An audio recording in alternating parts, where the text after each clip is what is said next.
Son ours en peluche, bien serré dans les bras, elle a tout d'une vraie petite fille. Les traits et le corps, avec tous les attributs physiques. Cette poupée était présentée comme un jouet sexuel, en vente à près de 187 € sur le site d'e-commerce Shein. C'est la répression des fraudes qui a lancé l'alerte.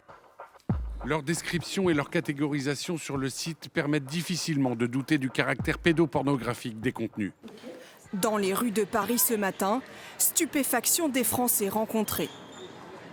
Qu'est-ce que vous en pensez quand vous la regardez comme ça? C'est honteux. Enfin, c'est... Oui, il y a pas de... J'ai pas vraiment de mots, en fait. On sait ce que ça évoque, quoi. Et surtout pour les gens qui consomment ce genre de produits, quoi. Donc bon, c'est horrible. Le géant chinois a retiré de la vente cette poupée de son site et parle d'une défaillance majeure. Nous prenons des mesures correctives immédiates et renforçons nos dispositifs internes afin d'éviter qu'une telle situation ne se reproduise. Un scandale qui tombe mal à 3 jours de l'ouverture d'un magasin Shein à l'intérieur du BHV. Il y a des affiches partout pour en faire la promotion. Le géant chinois sera aussi accueilli dans 5 galeries Lafayette en province.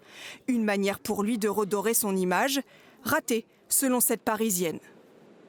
Qu'une chose pareille soit autorisée sur leur site et qu'en plus on accueille un site comme ça au BHV, je trouve ça vraiment inadmissible. Convoités pour leur petit prix, un Français sur 3 a déjà acheté un vêtement Shein ces 6 derniers mois.